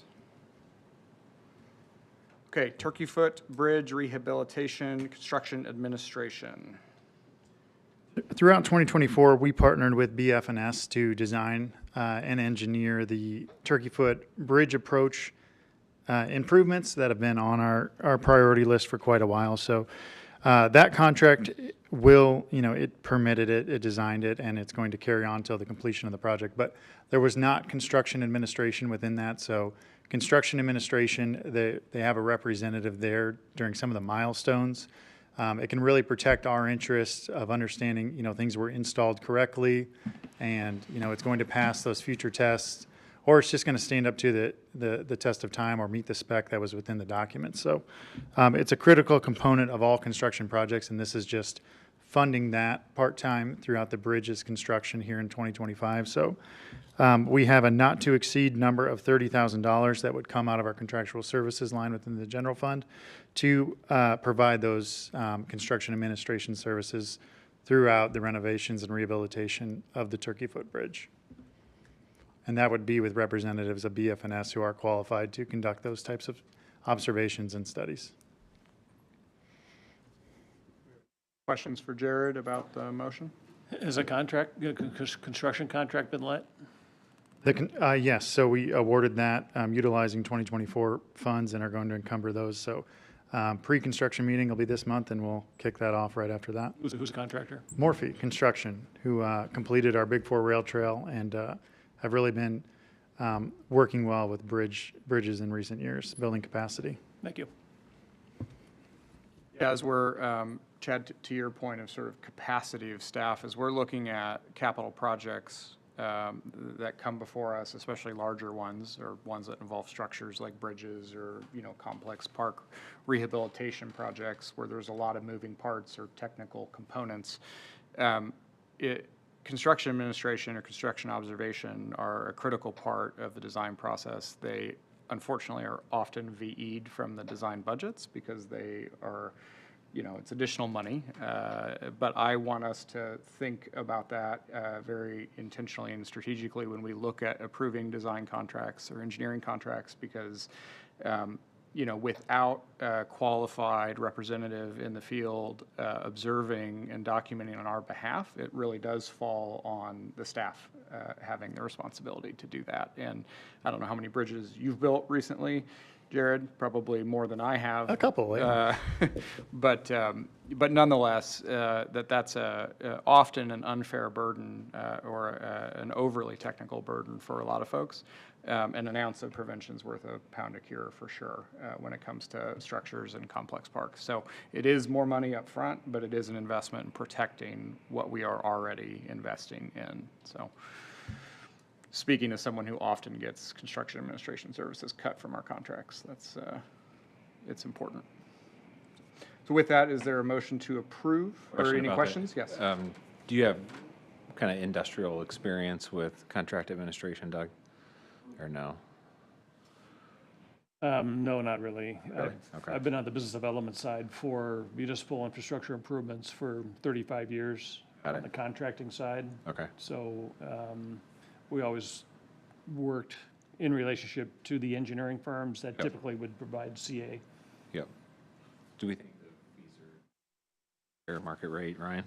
They seem like it, especially for a bridge. I mean, if this were a park site or a little bit more, a less technical construction project, I would anticipate them to be a little bit lower as a ratio of total fees, but I'm not overly surprised given. It's a not to exceed. That is a not to exceed, Contract. and Yeah. we did reduce the hours a little bit. It was originally 45, but we negotiated just a little bit less time on site. In general, with a suspended structure like that, there's a increased sensitivity to liability, so the inspections are typically more robust than they would be for flat work or something like that. Questions? Thank you. Have we paid for something like this in the past, and how does the price compare to past contracts we've had? So normally, many of our proposals have a certain amount of part-time inspection fees baked in, and there's always that line, as Ryan mentioned, for a full-time attendant on site to really, supervise everything. But we actually never have gone with a full-time site inspector. It's always part-time for those monumental moments, and which is exactly what this is proposing with the bridge. So the rates do appear just about identical to the other firm we consistently work with. So it's truly just minimizing our risk as a town, as a department, and as a board, and making sure this is safe for everyone. I would love to spend it on something else. I agree. Any further questions or discussion? Is there a motion to approve the supplemental agreement number 1 for $30,000, increasing the contract amount from $97,230 to a not-to-exceed amount of $127,230 for the Turkey Foot Bridge Construction Administration Agreement? Second? Second. All in favor, say aye. Aye. Any opposed, same sign. Motion passes. Okay, on to old business. Resolution 2024-07, Wild Air Development Park Impact Fee Request. For our new members, I'll give a little background to how this came about. So with the Wild Air Development, there's the opportunity to have a park established with that community day one. And the developer has offered to develop those park amenities for us with a waiver of impact fees. So this has occurred in the history of our park system. That's actually how we got the tail end of our Big Four Rail Trail. That last slice through Fonterra was this type of thing, as well as the acreage associated with Overly Warman Park. So this is not uncommon for park systems or Zionsville's park system as well. We just don't necessarily have a standard or a framework for how that looks in every single situation. So we're kind of curating the terms with every new opportunity. So one of my goals with the 26 budget is to contract with a third party to actually develop those design standards so that we can hand any of these opportunities, a booklet and say, we want it designed to these standards, and that's when we'll waive these things. So there are examples of that throughout the country, so we'll just tailor those development standards to our park system, approve that as a board, and then these won't be these won't be quite as fly from the seat of your pants. We won't be forgetting anything. We'll be capturing all the terms that we value and need for a successful project. So even to go back further, the Spring Knoll segment of our Big Four Rail Trail was also done as a development agreement. So it's truly baked into our DNA, but it is time to standardize that and make it so it's much more applicable to every single project as far as, and not having to hand tailor it. But that is where we are right now. We are hand tailoring this. So last month, there was the proposal for the Wild Era Development Team to not only develop a 30-acre parcel, which is part of that 90 that we just received, for a passive park. It's the Johnson, the Johnson Woodland, sorry, the woods of, but also develop a park that'll be available to the public within their larger development. So the board wanted a couple of additional terms in that just to ensure our protections in perpetuity and that it's going to serve our community. So I'll chat through a couple of those items that were added since the last meeting, which the developer has reviewed and agreed to any of these terms as well. So with your consideration this evening, it would be to potentially waive the $1,061,319 impact fee that would be associated with this development in lieu of the park improvements we'll talk about throughout this resolution. So just going to skip around a little bit. I think my cursor's there. So one of the whereases is that Wild Air or its assignee shall maintain, repair, and replace the infrastructure and improvements within Archer Park as set forth in attachment D, which we'll get to in just a minute, and to the satisfaction of the board in perpetuity. So that's kind of the newest whereas, but we have two more exhibits that we've added. So for our new members as well as any public watching, this is the Wild Air development. It neighbors Marysville Road, the north-south from Oak Street, proposing 289 multifamily units and 386 single-family homes. This Johnson Preserve here is 30 acres that was accepted by the park board at the December meeting, so that will be our property now in perpetuity. And then specific with this proposal is developing the improvements within Johnson Park, which those are extremely restricted. We're only permitted to have a perimeter trail and some signage within that, so the intent is truly to have a preserved piece of woodlands. So this impact improvement request would develop those improvements, but also develop the improvements within Archer Park, which would be a much more activated space. It's a 2-acre park. It would remain privately held either through the Wild Air development or their successors, but there would be a perpetual public easement so that our community could always use it. So if we are going to waive these impact fees, they will serve our community forever. So this was the breakdown of those improvements as proposed. So within the woods of Elizabeth and Sylvester Johnson of Wild Air's farm, that's the 30 acres. There is the signage, the trailhead area, and then the perimeter rustic trail that would go within. And then within Archer Park, which is the 2-acre park, there would be asphalt accessible trails, concrete sidewalks, stone paths, boardwalks, public restrooms, splash pad, and playground. So the total planned improvements to be credited exceed the actual value of the impact fees that would be associated with this development, and the construction totals for the overall 2 park improvements also exceed the total of what they would be on the hook for with their development. So again, I have to zoom out here. This is the proposed improvements for our 30 acres that are held today, and that would be the perimeter path and some trailhead improvements. And then these are the proposed improvements within Archer Park, which is the 2-acre park that'll be held by a other party, but will have a perpetual public easement on it. So we have a play area, restrooms, accessible trails, and the like.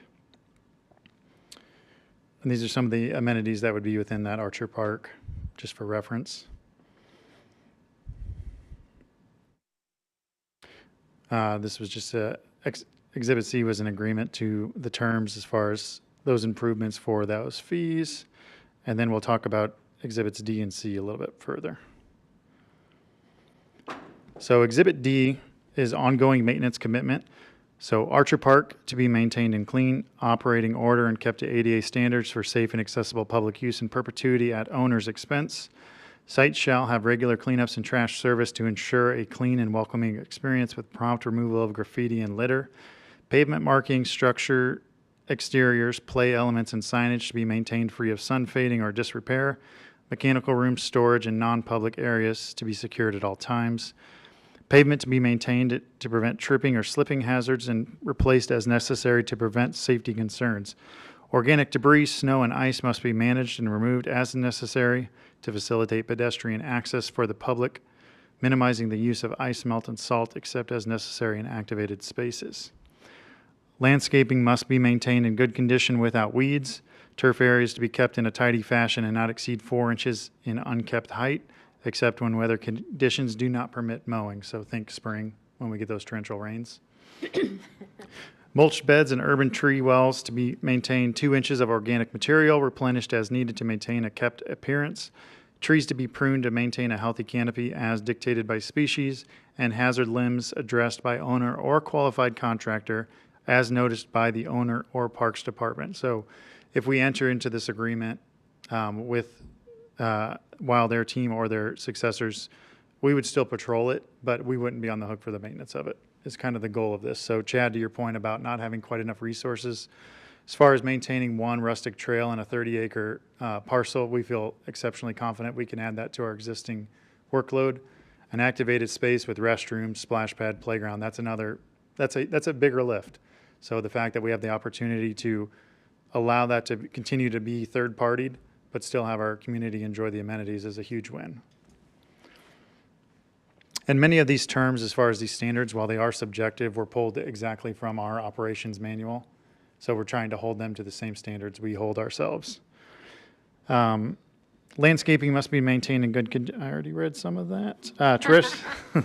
Terrestrial invasive species as defined by the Indiana Department of Natural Resources must be removed and monitored for reestablishment as identified by the owner or Parks Department. So being a 2-acre parcel, that's not too heavy of a lift after initial clear out, but we have enough community members as well as our team. So should something pop up, it's within here that it has to be addressed by the owner. Stormwater and erosion concerns to be addressed at owner's expense in an appropriate manner and time frame. Owner will engage a qualified testing agent or contractor for assets requiring certified compliance for public use. That's our splash pads, pools, playgrounds. Assets must be inspected and repaired as dictated by operational requirements as a public facility. Compliance inspections and record keeping must be maintained and available to the Zionsville Parks and Recreation Department upon request. Damaged materials and assets must be repaired in a prompt fashion by a qualified contractor to ensure public safety. Items requiring delayed repair must be furnished with a sign indicating its closure and appropriate temporary barriers placed until repairs are complete. Ongoing replacement of assets as necessary at end of life cycle at owner's expense. Property owners must request Park Board approval prior to permanently removing an asset from public service. So there was the discussion about, in 30 years, they want to remove the splash pad. That would have to come before this body to approve that removal. And in the event of such, there may be additional accommodations and investment that party would have to make to justify its removal. So again, if we're investing these funds, ergo waiving them, they need to pay it forward in perpetuity as well. And then just the acknowledgement from this board, our president, as well as the owner's representative. So within this resolution, the only other change as well was that the park improvements to Archer Park do have to occur within 2 years, which is on schedule with what the development's planning as well. So happy to answer any questions or discuss any items that you would like to see within this as well. We do have representatives from the Wild Air team should there be any things that we need to adjust or modify. Probably, I've got a couple of questions. Probably in a contract somewhere, you've got some remedies in the event of a default. So sorry I missed that. Yes, there are terms. I didn't even talk about Exhibit E. Sorry about that. The Park Board would have the ability to establish the operating hours for Archer Park, and then just some additional terms concerning ADA and things like that. All signage is to be approved by the superintendent of parks prior to installation. There cannot be an entry fee for the park, but any elements not within the impact fee credit could be fee-based. At the time of completion, the park must be reviewed by a licensed landscape architect. And they would develop a punch list of outstanding things as well as a cost to complete those. And then the Wild Air team would provide the as-builts, the operation manuals, and the closeout submittals necessary for that project. So if they do not complete this within 2 years, I believe they have to pay back all impact fees plus 8%. And I'm just not finding that right now with my quick scroll, but I did read that.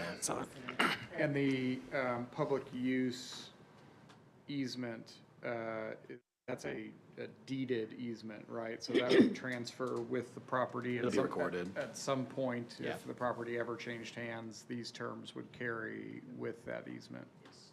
Yeah, it'd run with the land. Do we get first right of refusal if they're gonna transfer the asset or sell it? What's our rights in taking priority on a transfer? Well, I think you would just have the authority to approve it or not.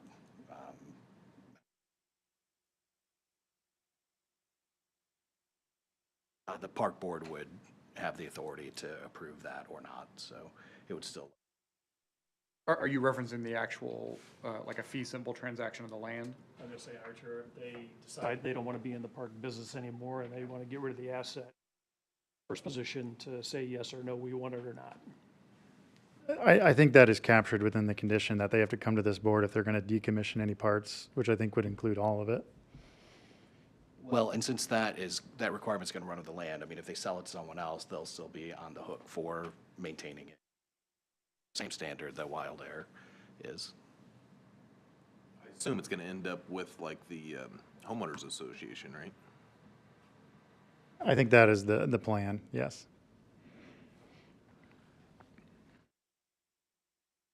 I assume of the fee structure,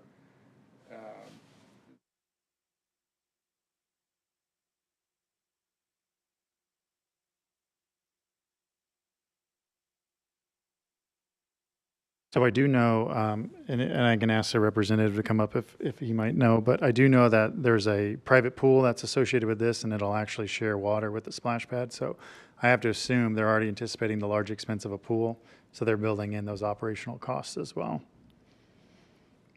That's a great point. Yep, I'm getting a head nod, so.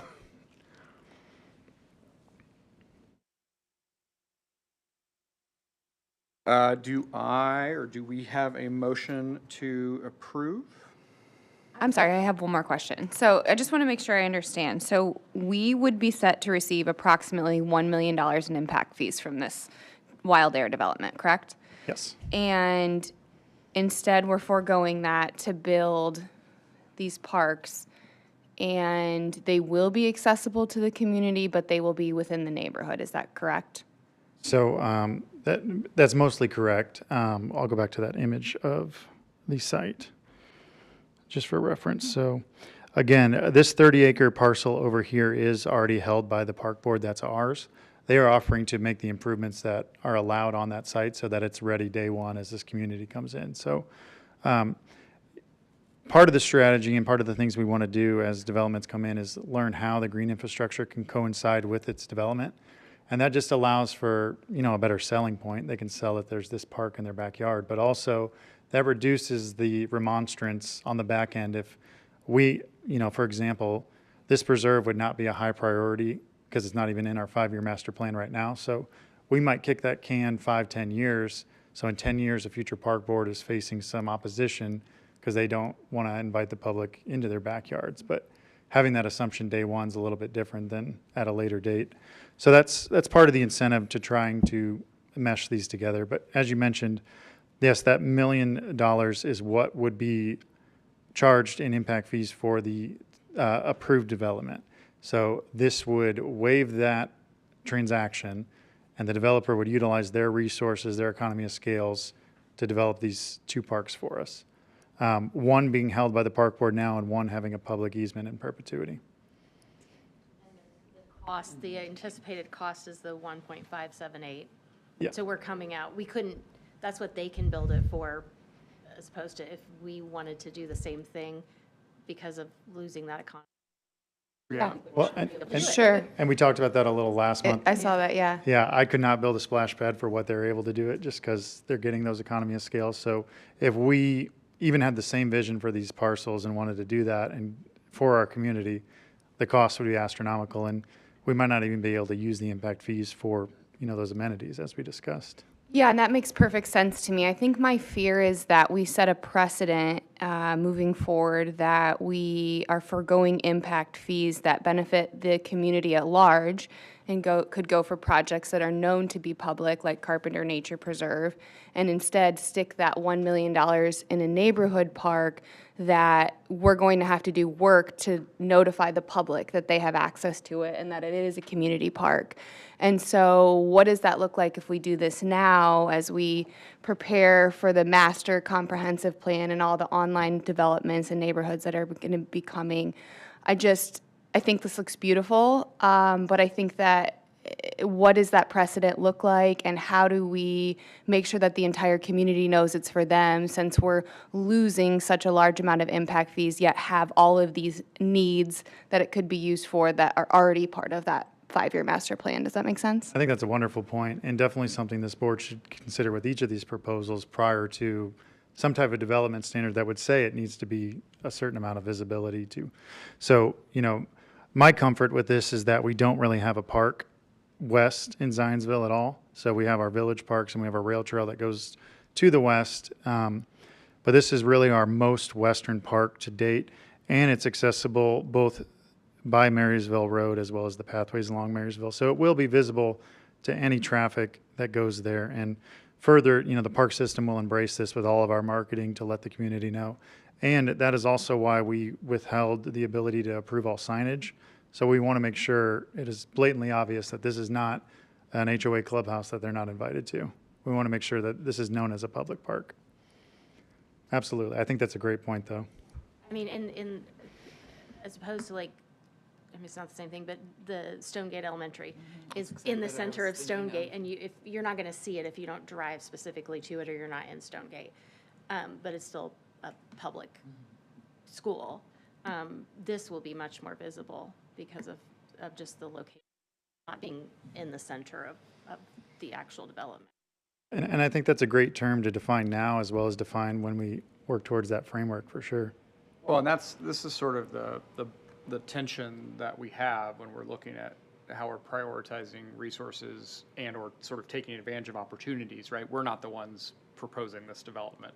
We didn't create this plan, and but the plan is economically beneficial to the community, but we want to make sure that as residents come in and new people move here, that the same quality of life that we all enjoy in a lot of the developed parts of Zionsville, because of our access to parks, trails, and green spaces and natural lands, that should be part of new developments. That is the standard of what Zionsville offers. And this is a way that we can partner with developers to maximize the impact of every dollar that we have. And so in this instance, with such a large development like this, if this were much smaller, it would be a lot easier to say, well, maybe that isn't as high of a priority and we can redirect these. If this development is approved, which I believe it is approved, this is a substantial population that's moving here in an area that is currently underserved with our existing park system in terms of the geographic distribution of our facilities. So it makes it a little bit easier in this case to say, okay, yes, we are, sort of using, there's an opportunity cost to using these dollars here, but at the same time, this is a project that's coming whether we do anything or not, and it's our job as a park board to figure out how we continue to grow our park system where residents are moving. So that's why there's this tension of sort of every one of these deals, quote unquote, has to be evaluated for its cost benefit, not to devalue what you're saying, Jared, of having robust development standards clearly states to developers and development partners what we expect and the quality that we expect and what the agreement will look like. We should still go that route. But I think you have to look at every opportunity and weigh the pros and cons of, is the trade-off actually worth it?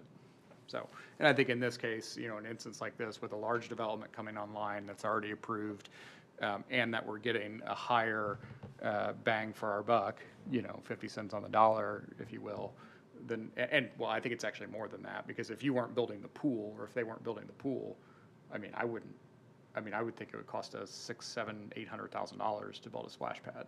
So there's some opportunities there, I think, that are unique, but every deal is going to have stuff like that. So it's just our job to look at it and evaluate that. And the items that were selected to go in these parks, like who dictated that those are the needs of the community, like, and the splash pad and things like that? Does that align with what we have in the comprehensive plan? And so we are allocating money as we already envisioned, or how was that derived? That's a great question. So this was proposed by the development team. There are splash pads proposed within our 5-year master plan that we haven't gotten to yet. So one of them would be at Heritage Trail Park, just north of this. So again, it's meeting a need that we're not able to meet right now for a different population as well as the population at large.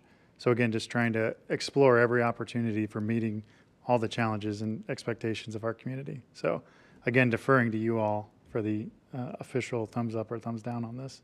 Jared, can you show us, obviously, they're building the, around the Johnson Preserve, they're building the trail, but in this that we were just looking at with the Wild Air, can you kind of highlight where this splash pad / park piece is?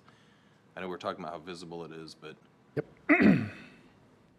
maybe in the Exhibit A, if you don't mind.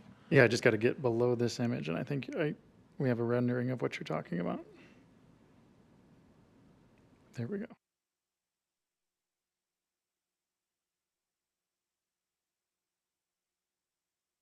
So this is the 2-acre Archer Park. This is Marysville Road here where the crossing will be. So there will be an island here in the middle of these lanes of traffic to help pedestrians over to the Johnson Preserve, which is right here immediately left of the pink arrow. So that would be the trailhead where you'd begin your walk in that 30 acres. Conversely, heading back over, there's a pedestrian trail both at the north and south that would allow pedestrians to come in as well as parking here. So again, back to signage, we could have something near the right-of-way that says Archer Park parking right over here, where that lot is over here. And until you get to, so this will be a large building that would block any view, but the splash pad, the playground, and the restrooms are tucked further into the park. That's a great point.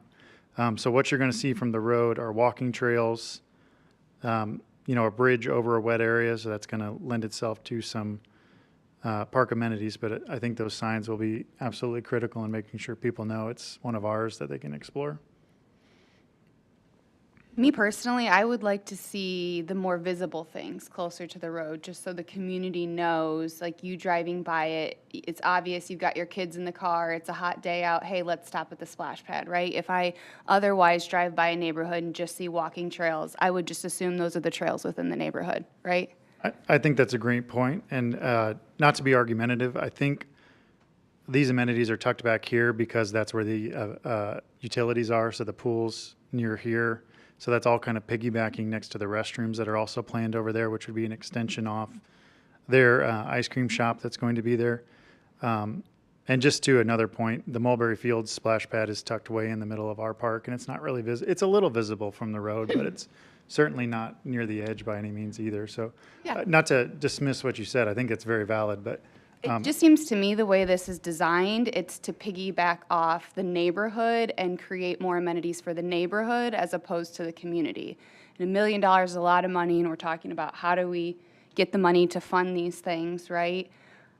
I think it looks beautiful, and if I live in Wild Air, I'm super excited about it, and it makes me want to move there. But if I live in the community, I don't know that I feel the impacts of those dollars like these people do. And Mulberry Fields, yes, with the splash pads, but we also know what Mulberry Fields is, and that it is one of our parks, right? And so that's just my opinion. Yeah. Well, and I think to your point, Jared, I think there are reasons. Well, I want to circle back to a big question that you asked, which I think is very prudent of like, is this the right stuff, right? who came up with the proposal of this is what the park is. And absent of development standards where we say for communities of X size should have these types of things, it really does fall on the developer a lot of times to say, here's what we want in our community. They come to us and show us a plan, and we have to look at that and say, do these amenities align with what we understand based on using, again, the 5-year plan as sort of guiding document, to what the needs and priorities of residents are. So for example, Johnson Preserve is just natural land. But at the same time, if you look at surveys over the last 3 5-year plans, natural lands were the #1 priority amenity of Zionsville residents, right? So that's where you could say, oh, okay, like that checks a box, right?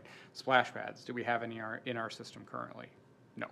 Can we afford to build one? Oh, we have one. That's true. That's one. I keep forgetting about that. Can we afford to build another one? No. And so it is our job as these development plans come before us to scrutinize what is in them, because it has to be a balance of the private interest of the neighborhood or the developer building them, but also us to say that, yes, what the public has access to is meaningful and accessible. Now, just one thing, it may be helpful to go back to, as you mentioned, Exhibit A.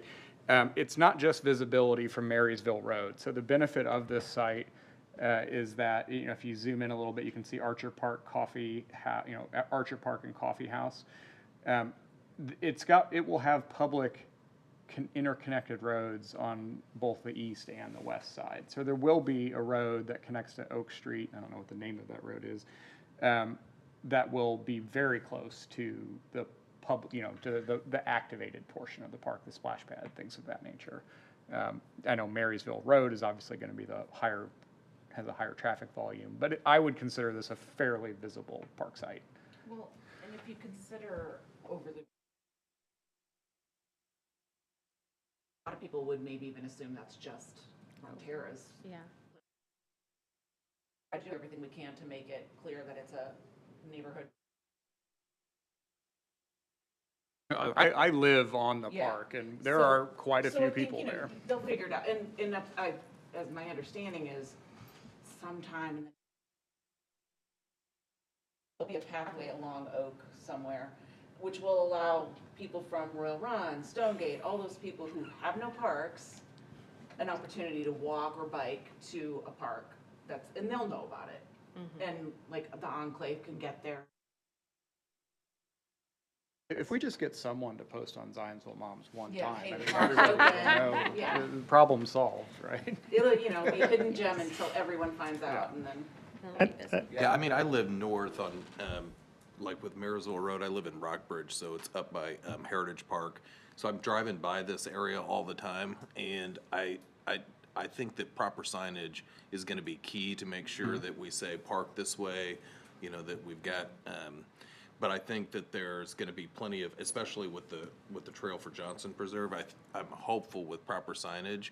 But to the point about being that far west, it's gonna be nice, I think, to not have to go to, if we're looking for a splash pad, to just kind of head down south and not have to go over to a different, but getting the word out there, I think, is key.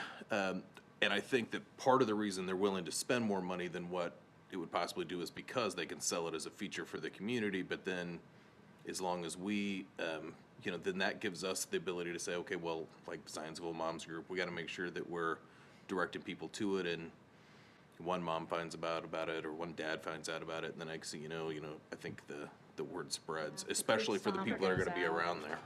Well, and a lot of times too, when you look at a large-scale neighborhood like this, what you want in the parks in it are the things that meet the day-to-day recreation needs of people. So if you live in this park, live in this neighborhood, you're going to want to be able to walk somewhere where you can, have a picnic, or, in this case, grab an ice cream cone, sit in some green space, access trails and things like that. Those are what I would call sort of a walk-to things. So they're really going to draw folks from the community primarily. But then you do have destination elements, which would be like the splash pad, right? Where, because we have so few of those in our system, summer's hot, splash pads are great, the people will travel to find that, and they will seek it out and find that. So I think the splash pad, honestly, is what's going to make people really aware of this park. but it will probably be the thing that non-neighborhood residents use the most, is my. You walk from the coffee shop to the splash pads? Is there a trail for that? I believe so. I'm just thinking of the community coming to take advantage of the neighborhood, right? Because I could see myself doing that, going to get a cup of coffee and a tea with my son and walking over to the splash pad, right? We're getting a nod that the answer is yes, is that right? Yep. Yeah, it's grayed out in the graphic because it's not part of the quote-unquote project, but it'll be, I can go get a coffee, right?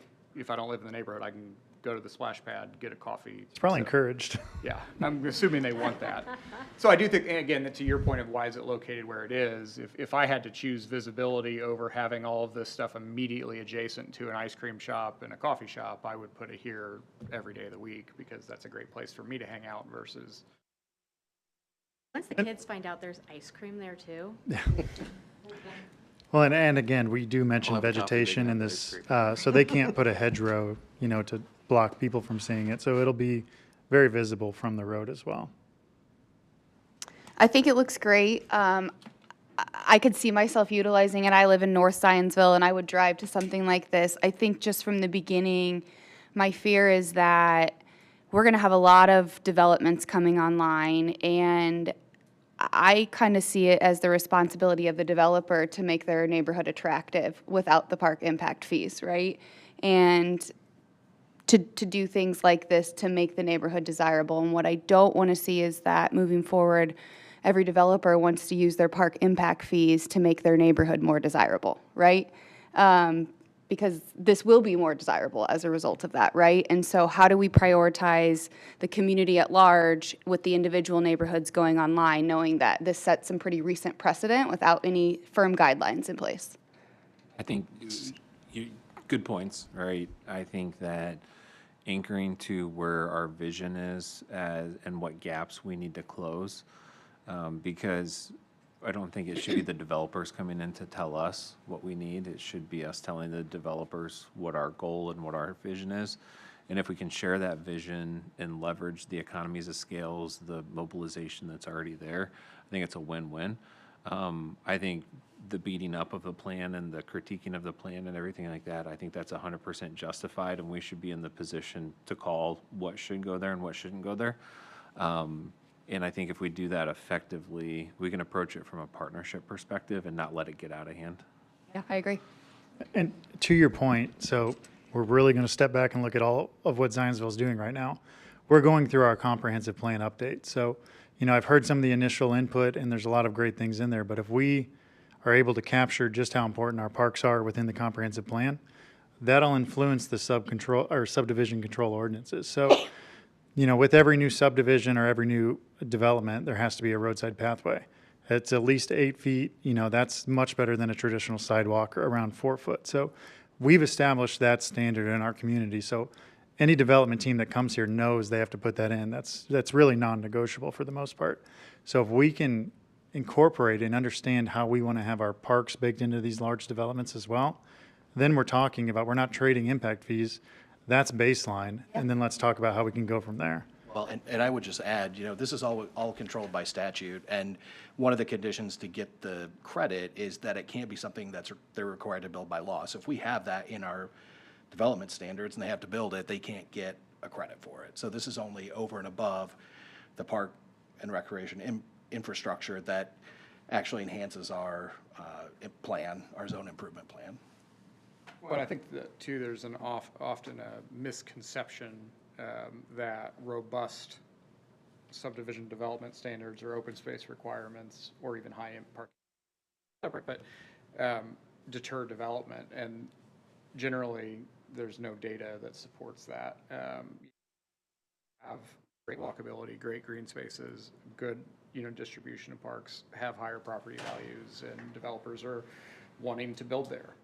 So I do, Jared, to your point, I think we all need to be, and we said this last year as the comp plan process kicked off, and the comp plan kind of trumps our 5-year plan, right? Like in the hierarchy of everything we've got going on, the comp plan is carries a lot more weight in terms of its influence and how our community evolves. And our current because our comp plan is so ancient, right? You know, the one that is in place right now. So we have an opportunity to modernize that and to clearly set an expectation about what types of parks, green spaces, amenities are expected to be part of communities that are built here. And the park impact fees are to help add additional things to that, right? And that makes the sort of developer municipal relationship more equitable. Because right now we're trying to find a way to build, you know, what, like you said, should kind of be built anyway. But but there's no structure in place that requires that. So the comp plan is an opportunity. We all need to be advocates for that as we, you know, go to those meetings and ultimately have to approve standards in there about what our expectations are of privately built parks or green spaces in subdivisions. So are we just needing to vote on or have a motion on the language that has been added, that we adapt that, or what are we needing to vote on right now? Tonight's consideration is whether to approve this resolution and waive those fees in exchange for the park improvements that are listed in this document. It does establish a 2-year time frame where that has to be completed with all the metrics we discussed. I will say, you know, the developer is kind of waiting to pull their building permits because they want to, because that's when you pay for the impact fee. So, you know, we can continue this if you all want to, but I think at some point it might be off the table. And I just want to be transparent on that. I think we call for a motion. Is there a motion to approve resolution number 2024-07, a resolution requesting the financing and construction of certain infrastructure or other impact zone improvements in lieu of and as a credit against the payment of parks and recreation impact fees and approving a PRIF credit agreement? So moved. And I'm sorry, I would just add that it's amended, since you read it into business at the last meeting. Okay. There were some amendments made, so just add in as amended on. Everything I just said with the amendments as represented in the packet currently. Do I have a second? A second. I think we do roll call vote. Vice President Chris Barksdale. I don't have a Fancy. Aye. who's secretary? Thanks. Yeah, sorry, there's a lot going on here. Aye. Matt Dilly or Chad Dilly. Can we say it at the same time? I need What do we do? I don't have my thing. I don't have a list of. Aye. I'm so bad at this. I'm gonna Matt Milburn. Matt Milborn Aye. and forget. Anna Shapaw, is it nay? Is that the opposite of I? That is the opposite of aye. Okay, nay. Nay. Doug Tischbein, yay. And I, Ryan Cambridge, President, vote yay. So that is 1, 2, 3, 4, 5, 6. 6 yay, 1 nay. Motion carries. I will have a list so I can read from that next time. My apologies. All right. Back on track. Other board-related items, 2024 year-end claims. Do we have anything else, Jared? That's it for me. That's it. Has everyone had a chance to review the 2024 year-end claims? Are there any questions, concerns? Is there a motion to approve, and you two are able to abstain from those if you, well, actually, they can vote on, yeah, you can vote on it, it's got the packet. Okay, so is there a motion to approve 2024 year-end claims as presented? So moved. Is there a second? Second. All in favor, say aye. Aye. All opposed, same sign. Motion carries. 2025 claims. Has everyone had a chance to review those in the packet? Any questions or concerns? If not, is there a motion to approve 2025 claims as presented? So moved. Is there a second? Second. All in favor, say aye. Aye. Any opposed, same sign. Okay. Motion passes. Is there a motion to adjourn? So move. Second. You want to do a roll call vote or no? Okay. All in favor, say aye. Aye. Aye. Motion carries. Meeting adjourned.